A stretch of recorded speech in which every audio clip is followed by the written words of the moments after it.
जय हिंद दोस्तों। आज हम मैथ्स में लघुत्तम समापवर्त पढ़ेंगे। एलसीएम। लघुत्तम समापवर्ती किसको कहते हैं? वह छोटी से छोटी संख्या जो दी गई संख्याओं द्वारा पूर्णतः विभक्त हो जाए। वह छोटी से छोटी संख्या, लघुत्तम समापवर्त मतलब कि छोटी संख्या। वह छोटी से छोटी संख्या जो दी गई संख्या द्वारा पूर्णतः विभक्त हो जाए, मतलब जो संख्याएं दे रखी है उससे विभक्त हो जाए। और कौन सी संख्या? छोटी से छोटी। जैसे एग्जाम्पल के तौर पे लेते हैं हम यहाँ पे 2, 4 और 8 ले लिया कि 2, 4, 8 का लघुत्तम समापवर्त क्या होगा, एलसीएम क्या होगा। अब ऐसी संख्या लेनी है जिसको 2, 4 और 8 ये तीनों संख्याएं विभक्त कर दे, और छोटी से छोटी संख्या लेनी है। तो एलसीएम ज्ञात करने के लिए क्या करेंगे हम? या तो एक तरीका इस प्रकार से होता है, 2, 4, 8 का एलसीएम निकालेंगे तो एक प्रकार से हो जाता है इस प्रकार से। लेकिन ये कब निकालना अपने को? जब बड़ी संख्या हो तब। छोटी संख्या जब हम किसी संख्या की टेबल पढ़ सकते हैं तो पहले क्या करेंगे, जो सबसे बड़ी संख्या रहेगी उसका मल्टीप्लाई करते चलो 1, 2, 3, 4, 5 इस प्रकार से, या फिर उसकी फिर टेबल पढ़ लो। तो 8 एकम 8, 8 का गुणा 1 में करा हमने, तो 8 एकम 8। अब 2 से विभक्त हो रहा है, बिल्कुल हो रहा है। 4 से विभक्त हो रहा है, बिल्कुल हो रहा है। तो हमारे यहाँ पे एलसीएम क्या आ जाएगा? 8। तो 2, 4, 8 का एलसीएम क्या हो जाएगा यहाँ पे? 8। और ये सबसे क्या हो जाएगी? छोटी संख्या। कि 8 जो है 2 से भी कट रहा, 4 से भी कट रहा और 8 से भी कट रहा, तो इसका एलसीएम क्या हो जाएगा? 8 हो जाएगा। अगला देखते हैं, भिन्नों का लघुत्तम समापवर्ती। अंश जब दे रखा है, जैसे कि 2/3 दे रखा है, 4/6 दे रखा है, और एक और संख्या दे दी यहाँ पे 5/9 दे रखा है। इसका आप क्या बताना अपने को? इसका एलसीएम बताना। अब ये भिन्नम हो गया, ये 2 क्या हो गया? अंश, और 3 क्या हो गया? हमारा हर हो गया। अब भिन्नों का आप निकालेंगे तो अंशों का लघुत्तम समापवर्त तथा हरों का जो रहेगा वो महत्तम समापवर्तक। महत्तम समापवर्तक क्या होगा? कि वह बड़ी से बड़ी संख्या जो दी हुई संख्याओं को पूर्णतः विभक्त कर दे। जो दी हुई संख्या मतलब कि 3, 6 और 9 को, ऐसी संख्या बतानी जो 3 को, 6 को और 9 को विभक्त कर दे। तो 3, 6 और 9 को कौन विभक्त कर सकता है? और वो बड़ी से बड़ी संख्या। 3 को 3 ही विभक्त कर सकता है, 6 को 3 विभक्त कर सकता है और 9 को भी कर सकता है। तो यहाँ पे हमारा 3, 6, 9 का क्या आ जाएगा? 3 आ जाएगा। क्या आ जाएगा? एचसीएफ। एचसीएफ कितना निकल गया? 3। एलसीएम निकालना तो 2, 4, 5 का आपने क्या निकालना? एलसीएम। तो यहाँ पर 5 का गुणा करेंगे हम 1 में, तो 5 एकम 5, सिर्फ 5 से विभक्त हो रहा है, 2 और 4 से हो रहा है क्या? नहीं। फिर 5 का गुणा करेंगे हम 2 में, तो 5 दूनी 10, तो 2 से विभक्त हो रहा है, 5 से हो रहा है, लेकिन 4 से हो रहा है क्या? नहीं। फिर 5 का गुणा किस में करेंगे हम? 3 में, तो 3 नहीं होगा, 2 और 4 से। फिर 5 का गुणा किस में करेंगे हम? 4 में करेंगे, तो 5 चौक 20। अब 20 जो है 2 से विभक्त हो रहा है, 4 से विभक्त हो रहा है और 5 से विभक्त हो रहा है। तो हम क्या लिख सकते हैं यहाँ पर? 20/3। मतलब कि ऊपर वाली संख्या क्या हो गया? एलसीएम, और नीचे वाली संख्या क्या हो गया यहाँ पे? एचसीएफ। इस प्रकार से हम इसको भिन्नों में निकाल सकते हैं। जब भिन्न में दे रखा हो तो अंशों का क्या निकालें? अंशों का लघुत्तम समापवर्ती, और हरों का क्या निकालेंगे हम? महत्तम समापवर्तक। तो यहाँ एलसीएम क्या हो जाएगा? 20 और एचसीएफ क्या हो जाएगा? 3। ये हमारा इसका आंसर हो जाएगा। इस प्रकार से हम बना सकते हैं उसको। एक और इसका टाइप आता है जिसमें यहाँ पर हमको एलसीएम दे रखेंगे, एचसीएफ भी दे रखेंगे। अब यहाँ पर एक संख्या दे सकते हैं, पहली संख्या या दूसरी संख्या, इन दोनों में से एक दे सकते हैं। या तो हमें पहली संख्या ज्ञात करनी रहती है या फिर दूसरी संख्या ज्ञात करनी होती है। तो क्या हो जाएगा यहाँ पर? एलसीएम गुणा एचसीएफ बराबर पहली संख्या गुणा दूसरी संख्या। इन चारों में से 3 दे रखेंगे और एक जो रहेगा अपने को ज्ञात करना रहेगा। ये हम आगे क्वेश्चन में देखेंगे। क्वेश्चन देख लेते हैं। जैसे दे रखा 5, 8, 10 का लघुत्तम समापवर्ती ज्ञात करिए। अब 5, 8 और 10 का अपने को क्या ज्ञात करना है? लघुत्तम समापवर्ती ज्ञात करना है। मतलब कि लघुत्तम समा मतलब कि छोटी से छोटी संख्या। तो 5, 8, 10 का निकालेंगे तो सबसे पहले बड़ी संख्या कौन सी हो गई? इसमें 10 हो गई। तो 10 का गुणा 1 में करेंगे, 10 एकम 10। 5 से चला जाएगा, 8 से जाएगा क्या? नहीं जाएगा, तो ये नहीं हो सकता। फिर 10 का गुणा 2 में करेंगे तो 10 दूना 20। अब 20 जो है 5 और 10 से विभक्त हो सकता है, 8 से विभक्त नहीं होगा। 10 का गुणा करेंगे 3 में तो 30 हो जाएगा। अब 5 से विभक्त हो जाएगा, 10 से हो जाएगा, लेकिन 8 से नहीं होगा। 10 का गुणा करेंगे हम 4 में, तो 10 का गुणा 4 में करेंगे कितना आएगा? 40। अब ये 40 जो है 5 से विभक्त हो रहा है तो हाँ बिल्कुल हो रहा है, 8 से विभक्त हो रहा है तो हाँ बिल्कुल होगा, और 10 से विभक्त होगा। तो मतलब कि यहाँ पर 5, 8 और 10 का एलसीएम क्या हो जाएगा हमारे यहाँ पर? 40। तो ये 40 क्या हो जाएगा? हमारा आंसर हो जाएगा। जो बड़ी हुई संख्या रहती है या तो उसकी टेबल पढ़ लेंगे हम, या फिर इस प्रकार से भी इसका निकाल सकते हैं। अगला दे रखा है 1/3, 5/9, 5/6 और 4/27 का लघुत्तम समावर्त क्या होगा। अब ये भिन्न में दे रखा है, तो भिन्न में होगा तो अंश बटे हर, अंश बटे हर। तो अंश का क्या निकालना अपने को, एलसीएम, और हर का क्या निकालना, एचसीएफ। अब अंश में एलसीएम निकालेंगे तो यहाँ पर 1/3, 5/9, 5/6 और 4/27। ऊपर वाली संख्या क्या निकालना अपने को, एलसीएम, और नीचे वाली संख्या क्या निकालना, एचसीएफ निकालना है। तो यहाँ पर 1, 5, 5 और 4 का क्या निकालना अपने को, एलसीएम। तो ऐसी संख्या जो 5 और 4 से विभक्त हो जाए, तो 5 और 4 से, तो 5 का गुणा 1 में करेंगे तो 5 एकम 5, 5 का गुणा 2 में करेंगे तो 5 दूनी 10, 5 से विभक्त हो रहा, 4 से नहीं हो रहा, 5 3 15, 5 से होगा, 5 चौक 20। जब हम 5 का गुणा 4 में करते हैं तो कितना मिल रहा है अपने को, 20। तो यहाँ पर ऊपर वाली संख्या का एलसीएम कितना निकल गया, 20। तो एलसीएम तो हो गया 20। अब नीचे वाली संख्या क्या निकालेंगे, एचसीएफ। नीचे वाली संख्या क्या निकालेंगे, एचसीएफ। मतलब कि वह बड़ी से बड़ी संख्या जो दी हुई संख्याओं को पूर्णतः विभक्त कर दे। मतलब 3, 9, 6 और 27 को, ऐसी कौन सी संख्या है जो इन चारों को विभक्त कर दे, 3 को भी कर दे, 9 को भी कर दे, 6 को भी कर दे और 27 को भी कर दे। तो ऐसी कौन सी संख्या हो जाएगी, 3 ही होगी। 3, 9, 6 और 27 को कौन विभक्त कर सकता है, 3 विभक्त कर सकता है। तो 20 बटे कितना लिख सकते हैं हम, 3। तो हमारा आंसर क्या आ जाएगा यहाँ पर, 20/3। ऊपर वाली संख्या का हो गया एलसीएम और नीचे वाली संख्या क्या हो गया, एचसीएफ। जब भिन्न में होगा तो इस प्रकार से बनाएंगे। तो कौन सा ऑप्शन हो जाएगा हमारा, डी वाला ऑप्शन हो जाएगा, 20/3। अगला दे रखा है 4/5, 6/25 और 8/15 का लघुत्तम समावर्ती ज्ञात करें। तो एलसीएम बटे क्या हो जाएगा यहाँ पर हमारा, एचसीएफ। तो 8 की टेबल पढ़ेंगे तो 8 एकम 8, 8 दूनी 16, 8 ते 24। तो 4, 6 और 8 कर सकते हैं। तो सबसे छोटी संख्या क्या होगी, 24। 24 जो है इन तीन संख्या से विभाजित हो जाएगा। नीचे वाली संख्या का निकालना एचसीएफ, मतलब कि वह बड़ी से बड़ी संख्या जो इन तीनों संख्याओं को विभाजित कर दे। तो 5, 25 और 15 को कौन विभाजित कर सकता है, 5। तो 24/5 ये क्या हो जाएगा हमारा आंसर हो जाएगा। कौन सा ऑप्शन हो जाएगा, बी वाला हो जाएगा। अगला प्रश्न में भी अपने को यहाँ पे अंश और हर में लघुत्तम समावर्त ज्ञात करना है। तो 11/14, 55/42, 33/35 और 44/63। अब यहाँ पर इस संख्या का अपने को क्या निकालना है, एलसीएम और एचसीएफ दोनों। ऊपर वाली संख्या का निकालेंगे एलसीएम और नीचे वाली संख्या का निकालेंगे एचसीएफ। तो यहाँ पर 11, 55, 33 और 44 का अपने को क्या निकालना है, एलसीएम। तो 11, 55, 33 और 44। अब यहाँ पर बड़ी संख्या क्या है, 55। तो इसको हम इस प्रकार से निकालते हैं। सबसे पहले किससे भाग देंगे, इसको 11 से ही भाग देंगे। किससे भाग देंगे, 11 से। जब 11 से भाग देते हैं इसमें, तो 11 एकम 11, 11 पंजे 55, 11 तिया 33 और 11 चौक 44, 4 आ गया। अब यहाँ पर 1, 5, 3, 4 ये तीनों जो हैं क्या हैं, बिल्कुल अलग हैं। तो हम गुणा करेंगे, 5 3 15, 15 चौक 60। अब 60 का गुणा किस में करेंगे, 11 में। जब 60 का गुणा 11 में करेंगे तो कितना आ जाएगा यहाँ पर हमारा, 660। तो 660 क्या मिला अपने को यहाँ पे, एलसीएम। 660 क्या मिल गया, एलसीएम मिल गया। अब एचसीएफ ज्ञात करना है। तो नीचे वाली संख्या का एचसीएफ निकालेंगे। तो यहाँ पे 14, 42 और 35, 63 ये किस संख्या से कट सकते हैं, 11, 14, 42, 35 और 63। तो ये कट सकते हैं हमारा 7 से। बड़ी से बड़ी संख्या कौन सी हो जाएगी, 7 हो जाएगी। 7, 42, 35 और 63 किससे कट सकते हैं, 7 से कट सकते हैं। तो यहाँ पे क्या लिख देंगे हम, 660/7। तो ये क्या आ जाएगा हमारा, इसका आंसर हो जाएगा। यहाँ हम दशमलव में आप एलसीएम ज्ञात करेंगे। तो यहाँ पे दे रखा है 0.36, 1.2 और 4.8 का एलसीएम ज्ञात करें। तो यहाँ पर सबसे पहले इसको पॉइंट हटाएंगे। तो यहाँ पर क्या लिख सकते हैं हम, 36/100। इसको लिख सकते हैं 36/100। इसको क्या लिख सकते हैं, 12/10। इसको लिख सकते हैं यहाँ पर हम 48/10। तो ऊपर वाली संख्या क्या निकालेंगे, अब ये भिन्न में कन्वर्ट हो गया, भिन्न में बदल दिया इसको। तो ऊपर वाली संख्या निकालेंगे एलसीएम और नीचे वाली संख्या क्या निकालेंगे, एचसीएफ। इसका निकालेंगे हम एचसीएफ।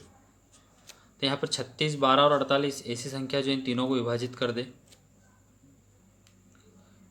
या फिर हम इसको और छोटा बना सकते हैं, 36 और 100 को काट सकते हैं। तो 4 से काटेंगे तो 4 नाम की 36, 4 से काटेंगे तो कितना आएगा, 25। तो क्या मिला हमको यहाँ पे, 4/25। इसको काटेंगे तो क्या आ जाएगा यहाँ पर, 6/5। इसको करेंगे हम तो यहाँ पे क्या आ जाएगा हमारा, 24/5। सबको कैसे विभाजित करा हमने, इसको कैसे करा, 2 से, इसको भी किससे करा, 2 से। तो तो यहाँ पे क्या मिल गया 24/5। अब ऊपर वाली संख्या का निकालेंगे एलसीएम और नीचे वाली संख्या का निकालेंगे एचसीएफ। ऐसी संख्या जो 24, 6 और 4 से विभक्त हो जाए तो बड़ी संख्या 24 है, तो 24 दूना 48, 6 से हो जाएगी लेकिन 4 से नहीं होगी, तो क्या आ जाएगा हमारे यहाँ पे 72। एलसीएम क्या आ गया ऊपर वाली संख्या का 72, अब नीचे वाली संख्या का एचसीएफ क्या आ जाएगा 5। तो 72 क्या लिख सकते हैं इसको हम 5। ऑप्शन में दे रखा, नहीं दे रखा तो फिर क्या करेंगे, इसको और छोटा बनाएंगे तो 5 से इसमें भाग देंगे, तो 5 एकम 5, कितना बचा 2 बचा, 22 हो गया। 5 चौक 20, 4 बार गया, कितना बचा 2, दशमलव लगाएंगे और 5 चौक 20, तो 14.4। ये हमारा क्या हो गया आंसर हो गया। दशमलव में लाना था इसको, तो 14.4 हमारा इसका आंसर हो जाएगा। एक और देख लेते हैं इसी का, दे रखा अगला 2.4, 0.36 और 7.2। तो यहाँ क्या लिख सकते हैं 24/10। इसको क्या लिख सकते हैं हम यहाँ पे 36/100 और इसको लिख सकते हैं हम यहाँ पर 72/10। पॉइंट में लाना अपने को, या तो इसमें ऑप्शन दे रखा है यहाँ पे कि 72/10, तो यहाँ तक तो आ गया, लेकिन इसका दशमलव में लेके आएंगे तो यहाँ पर हमको क्या करना पड़ेगा, इसमें भाग देना पड़ेगा, तो क्या आ जाएगा हमारा 7.2, ये इसका आंसर हो जाएगा। अगला देखते हैं हम घात या घातांक में लघुत्तम समापवर्ती। अब घात में जब दी गई संख्या का आधार समान हो, जब संख्याओं का आधार क्या होगा समान होगा, तो घात असमान होगा तो उनका एलसीएम अधिक घात वाली संख्या होगी। जब आधार समान और घात असमान हो तो वहाँ पर जब एलसीएम ज्ञात करना हो तो क्या होगा, अधिक घात वाली संख्या होगी, उसका एलसीएम क्या हो जाएगा, अधिक घात वाली संख्या हो जाएगी। जैसे दे रखा है पहले 3 की घात 7, 3 की घात 12 और 3 की घात 17 का लघुत्तम समापवर्ती क्या होगा। तो यहाँ पर देखो आधार देखो क्या दे रखा 3, 3 और यहाँ पर भी 3, मतलब क्या क्या हो गया, आधार क्या हो गया समान हो गया। जब आधार समान होगा तो जो बड़ी घात होगी वो इसका आंसर होगा। तो यहाँ पर इन तीनों में सबसे बड़ी घात कौन सी है, 7, 12 और 17 में सबसे बड़ी घात कौन सी होगी 17। तो यहाँ पर हमारा इसका एलसीएम क्या आ जाएगा 3 की पावर 17, ये हमारा इसका आंसर हो गया। अगला दे रखा है 2 की पावर 2, 2 की पावर 3, 2 की पावर 5 और 2 की पावर 10 का लघुत्तम समापवर्ती ज्ञात करो। तो यहाँ पर 2 की पावर 2, 2 की पावर 3, अब यहाँ पे 2, 2 और यहाँ पे आधार क्या हो गया सभी का 2 हो गया। अब यहाँ पर इसमें सब में सबसे बड़ी घात कौन सी हो गई 10, तो यहाँ पर इसका आंसर क्या आ जाएगा 2 की घात 10, ये हमारा इसका आंसर हो गया। अगला क्वेश्चन दे रखा है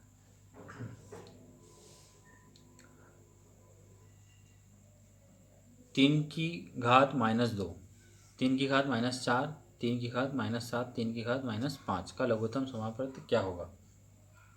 अब यहाँ पर क्या दे रखा है माइनस में दे रखा है, आधार क्या है समान है, आधार जो है वो समान है। तो यहाँ पर अपने क्या याद करना है, सबसे बड़ी वाली घात याद करनी है। तो इसमें सबसे बड़ी वाली घात कौन सी हो जाएगी हमारी 3 की पावर -2। तो यहाँ पर हमारा आंसर क्या आ जाएगा इसका 3 की पावर -2, ये सबसे बड़ी घात हो जाएगी। माइनस में चल रहा है, -4 इससे और छोटा होगा, -7 इससे और छोटा होगा, -5 इससे और छोटा होगा। यहाँ पर अगर देखते हैं है ना, तो सबसे बड़ी पावर कौन सी हो जाएगी -2, तो 3 की पावर -2 ये हमारा इसका आंसर हो जाएगा। एक और दे रखा माइनस में 5 की घात -9, 5 की घात -7, 5 की घात -14 का लघुत्तम समापवर्ती ज्ञात करिए। तो यहाँ पर आधार समान है तो आधार तो ऐसे ही आ जाएगा 5। अब -7 जो रहेगा वो क्या हो जाएगा सबसे बड़ी घात हो जाएगी, तो यहाँ पर 5 की घात कितना हो जाएगा -7, ये हमारा इसका क्या हो जाएगा आंसर हो जाएगा। 9 जो रहेगा इससे छोटी हो जाएगी, -14 रहेगा इससे छोटी हो जाएगी क्योंकि माइनस में है, तो यहाँ पे क्या आ जाएगा 5 की घात -7, ये इसका एलसीएम हो जाएगा। अगला दे रखा है 2 की पावर 3 तथा 3 की पावर 2, तो यहाँ पर अपने को लघुत्तम समापवर्ती ज्ञात करना। अब ये यहाँ पर आधार क्या हो गया दोनों का अलग अलग हो गया, इसका 2 है इसका 3 है, दोनों का अलग अलग है। तो यहाँ पर पहले इसको सॉल्व करेंगे तो 2 गुणा 2 लिखेंगे, इसका निकालेंगे तो 3 गुणा 3 कर देंगे, तो 2 का गुणा 2 करेंगे तो कितना आएगा 8, इसका करेंगे तो कितना आ जाएगा 9। 8 और 9 दोनों का एलसीएम निकालेंगे तो 8 9 कितना हो गया 72, यहाँ पर इसका एलसीएम कितना हो जाएगा 72 हो जाएगा, ये हमारा इसका आंसर हो गया। जब दोनों की आधार अलग अलग हो, जब यहाँ पे आधार समान नहीं है तो यहाँ पर इस प्रकार से इसको निकालना पड़ेगा। अगला देखते हैं हम महत्तम समापवर्तक। महत्तम समापवर्तक मतलब कि वह बड़ी से बड़ी संख्या जो दी हुई संख्याओं को पूर्णतः विभाजित कर दे, मतलब कि जो संख्या दे रखी है उसको पूर्णतः विभाजित कर दे। और कौन सी? बड़ी से बड़ी। लघुत्तम समापवर्तक में क्या देखा था हमने? वह छोटी से छोटी संख्या। और जब महत्तम समापवर्तक की बात होगी तो क्या निकालेंगे हम? बड़ी से बड़ी संख्या। तो यहाँ पर जैसे दे रखा है 42 और 35 का महत्तम समापवर्तक बताइए। अब यहाँ पर संख्या दे रखी है 42 और 35, तो ऐसी संख्या बतानी है जो 42 और 35 दोनों को विभाजित कर दे। तो यहाँ पर 7 से विभाजित करेंगे, 7 पंजे 35 और 7 छंग 42, तो इसका एचसीएफ कितना आ जाएगा हमारा यहाँ पे? 7, मतलब फैक्टर कितना हो गया यहाँ पे? 7। अगला देखा 28 और 32 का महत्तम समापवर्तक ज्ञात करिए।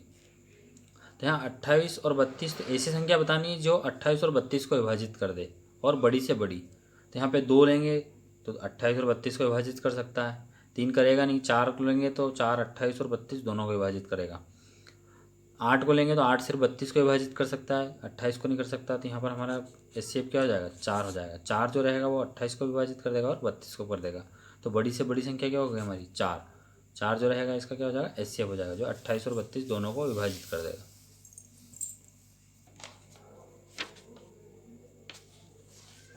भिन्नों में महत्तम समापवर्तक मतलब कि यहाँ पर अंश बटे हर में हो गया है, तो ऊपर वाली संख्या क्या निकालेंगे? एचसीएफ निकालेंगे, और नीचे वाली संख्या क्या निकालेंगे? एलसीएम निकालेंगे। पहले हमने उसमें देखा था लघुत्तम समापवर्तक में, तो वहाँ पर क्या निकाला था? पहले एलसीएम निकाला था और नीचे क्या निकाला था? एचसीएफ। तो यहाँ पर इसके विपरीत में हो जाएगा कि ऊपर एचसीएफ और नीचे एलसीएम। जिसका पूछा है उसको अपन को ऊपर रखना है। जैसे दे रखा है 7/9, 14/15 और 7/10। अब ऊपर वाली संख्या क्या निकालना है अपने को? एचसीएफ, और नीचे वाली संख्या क्या निकालेंगे? एलसीएम। तो 7 14 7 को कौन विभाजित कर सकता है? सिर्फ 7 ही विभाजित कर सकता है। वह बड़ी से बड़ी संख्या कौन होगी? 7। नीचे वाली संख्या निकालेंगे 9 15 और 10 का। तो यहाँ पर क्या करेंगे हम? 15 के टेबल पढ़ेंगे। तो 15 का गुणा जब हम 6 बार करेंगे तो 15 छंग कितना हो जाएगा? 90। तो 90 जो रहेगा 9 और 10 दोनों से विभाजित, 9 10 और 15 तीनों से विभाजित हो जाएगा। तो 7 बटे कितना आ जाएगा यहाँ पर हमारा? 90। ये हमारा इसका आंसर हो गया, 7/90। तो कौन सा ऑप्शन हो जाएगा? डी वाला। अगला दे रखा है 2/3, 5/7 तथा 3/12 का महत्तम समापवर्तक ज्ञात करिए। महत्तम समापवर्तक निकालेंगे यहाँ पर। तो यहाँ पर 2/3, तो मतलब ऊपर वाली संख्या क्या निकालना अपने को? एचसीएफ निकालना। ऊपर वाली संख्या का एचसीएफ। तो 2 5 3, मतलब 2 5 3 को कौन विभाजित कर सकता है? तो कौन विभाजित कर सकता है? 1 विभाजित कर सकता है। कौन करेगा इसको? 1।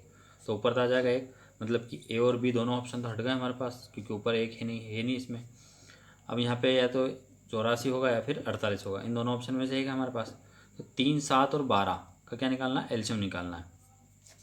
तो 3 7 12 का निकालेंगे तो यहाँ पर या तो इंटू कर लो इसका, 12 या 36, और फिर 7 आ नहीं रहा इसमें, है ना। तो 12 चौक 48 नहीं आएगा इसमें। तो 12 7 84, 12 7 84, मतलब कि यहाँ 48 तो होगा नहीं, तो क्या आ जाएगा हमारे यहाँ पे? 84। तो 1/, कितना लिख सकते हैं हम इसका? 84। बिना पेन उठाए भी इसको सॉल्व कर सकते हैं आप लोग, इसको ऐसे ही देख कर ही। अगला दशमलव में हम महत्तम समापवर्तक ज्ञात करते हैं। तो यहाँ पर 1.6, 0.32 तथा 0.064 का महत्तम समापवर्तक। तो यहाँ पर हम इसको डायरेक्ट बनाएंगे, हम सीधे तरीके से देखते हैं। तो 16, 32 और यहाँ लिख देते हैं हम 64 का क्या निकालना अपने को? एचसीएफ। तो ऐसी संख्या बतानी जो इन तीनों को विभक्त कर दे। तो 16, 32 और 64 को कौन विभाजित कर सकता है? तो यहाँ ऑप्शन में दे रखा 16 16 और तीनों जगह 16 देख रहे हैं हम, पॉइंट के बाद वहाँ पे 0.16, 0.016 दे रखा है। तो यहाँ पे मतलब कि एचसीएफ क्या आ जाएगा इसका? 16। क्या आ जाएगा इसका एचसीएफ? 16। 16 जो है 16, 32 और 64 को विभाजित कर सकता है। तो बड़ी से बड़ी संख्या क्या हो गई हमारे यहाँ पे? 16। लेकिन यहाँ पर अपने को क्या है? 16 इसका आंसर नहीं होगा, पॉइंट में दे रखा तो पॉइंट में आएगा। तो यहाँ पर क्या करेंगे हम? एचसीएफ में जब दशमलव के बाद जो सबसे ज़्यादा संख्या होगी वही इसका आंसर होगा। तो यहाँ पर एक संख्या हो रही है दशमलव के बाद, यहाँ पर इसमें 2 संख्या हो रही है, और यहाँ पर कितनी संख्या हो रही है? यहाँ पे 3 संख्या हो रही है। मतलब कि दशमलव के बाद कितनी संख्या आनी चाहिए? 3 संख्या आनी चाहिए। तो यहाँ पर देखेंगे 2 संख्या, यहाँ पर कितनी संख्या है? 3 संख्या। तो हमारा आंसर क्या आ जाएगा यहाँ पे? 0.016। ये इसका क्या हो जाएगा? आंसर हो जाएगा। एचसीएफ में क्या याद करना अपने को? दशमलव के बाद जितनी संख्या हैं उतनी संख्या होनी चाहिए। तो दशमलव के बाद सबसे ज़्यादा कितनी? 3 संख्या है यहाँ पे। तो यहाँ पे 3 संख्या किसमें? हम इसमें देख रहे हैं। तो क्या आ जाएगा हमारा? 0.016 इसका आंसर हो गया। अब यहाँ पर घात एवं घातक का महत्तम समापवर्तक ज्ञात करेंगे। तो यहाँ पर जब आधार समान हो, तो यहाँ पे 2, यहाँ पर भी 2 और यहाँ पर भी 2 दे रखा है। मतलब कि आधार क्या हो? आधार समान हो। तो हमने एलसीएम में देखा था कि सबसे बड़ी जो है जिसकी घात रहेगी वो आंसर होगा। लेकिन जब आधार समान हो तो इसमें क्या देखेंगे हम? छोटी घात क्या होना चाहिए इसमें, छोटी घात जिसकी रहेगी वो हमारा इसका आंसर रहेगा। 2 की पावर 8, 2 की पावर 10 और 2 की पावर 15 में सबसे छोटी संख्या क्या है, 2 की पावर 8। तो यहाँ पर हमारा इसका आंसर क्या आ जाएगा, 2 की पावर 8। ये इसका HCF हो गया। अगला देखते हैं 7 की पावर -12, 7 की पावर -13 और 7 की पावर -18 का महत्तम समावर्तक ज्ञात करिए। तो यहाँ पर छोटी संख्या ज्ञात करनी है अपने को। तो यहाँ पे छोटी संख्या क्या आएगी, 7 की पावर -18 जिसकी घात छोटी हो वो हमारा आंसर होगा। तो यहाँ पे 7 की पावर कितना है, -18, तो ये सबसे छोटी संख्या है। तो यहाँ पर हमारा इसका आंसर ये हो जाएगा। तो ये HCF हो गया इसका। अगला दे रखा है 5 की पावर 2 एवं 4 की पावर 3 का महत्तम समावर्तक। तो 5 का गुणा किस में करेंगे हम, 5 में, तो 25 हो गया इसका। अगला दे रखा है 4 × 4 × 4 करेंगे तो 4 चौक 16, 16 चौक 64। तो 25 और 64 का क्या निकालना अपने को, HCF निकालना। ऐसी संख्या वह बड़ी से बड़ी संख्या जो 25 और 64 को विभाजित कर दे।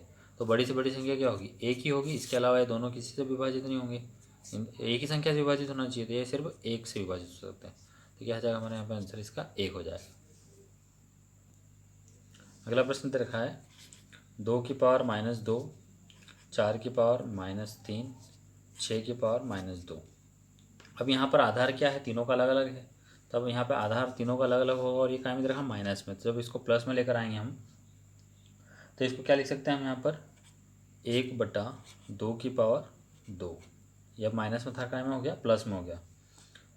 1/4 की पावर 3, 1/6 की पावर कितना लिख सकते हैं, 2 लिख सकते हैं। तो यहाँ पर ये क्या है में हो गया। आप यहाँ पे इसको और आगे सॉल्व करेंगे तो 2 की पावर 2 दे रखा, मतलब कि 1 बटा कितना लिख सकते हैं, 4। 1 बटा कितना हो जाएगा, 4। यहाँ पे 4 की पावर कितना दे रखी, 3 दे रखी। 4 की पावर दे रखी 3। तो यहाँ कितना हो जाएगा, 1 बटा कितना हो जाएगा, 64। 36 मतलब कि 1/36। अब ये भिन्न में हो गया तो ऊपर वाली संख्या क्या निकालेंगे हम, यहाँ पे ऊपर वाली संख्या निकालेंगे HCF और नीचे वाली संख्या क्या निकालेंगे, LCM। मतलब कि यहाँ पे ऊपर वाली संख्या का तो HCF कितना हो जाएगा, 1 ही हो जाएगा। अब इन तीनों का क्या निकालना अपने को, LCM निकालेंगे। तो इन तीनों का LCM निकालेंगे तो 4, 64 और 36, इन तीनों का LCM निकालेंगे। तो इसमें भाग देंगे हम 2 से, 2 दूनी 4, 2 से देंगे 32 और 2 से देंगे कितना आ जाएगा, 18। फिर 2 से देंगे, 2 एकम 2, 16 और यहाँ कितना आ जाएगा, 9। अब 16 और 9 ये दोनों अलग अलग हैं तो ये किससे जाएगी, 16 और 9 से जाएगी। तो यहाँ पर गुणा कर देते हैं हम इसका। 2 का गुणा 2 में करेंगे कितना आएगा, 4। 16 नमा की 144। तो यहाँ पर 2 × 2 × 16 × 9 कर सकते हैं हम, ये कर सकते हैं। तो ये क्या निकल जाएगा, इसका LCM निकल जाएगा। तो 2 दूनी 4, 4 का गुणा 16 में करेंगे, 16 चौक 64 और 64 का गुणा जब हम 9 में करेंगे, 64 का गुणा जब 10 में करते हैं तो कितना हो जाता है, 640 हो जाता है। 64 का गुणा जब हम 9 में करेंगे कितना आएगा, 576। तो यहाँ पे क्या निकला हमारा LCM। जब इसको भिन्न में लिखेंगे तो यहाँ क्या आ जाएगा हमारा, 1/576। ये क्या हो जाएगा, इसका आंसर हो जाएगा। ऊपर वाली संख्या क्या निकाल लिया हमने, LCM, और नीचे वाली संख्या क्या निकाल लिया, ऊपर वाली संख्या क्या निकाल लिया, HCF, और नीचे वाली संख्या क्या निकाल लिया हमने, LCM। तो यह इसका आंसर हो जाएगा।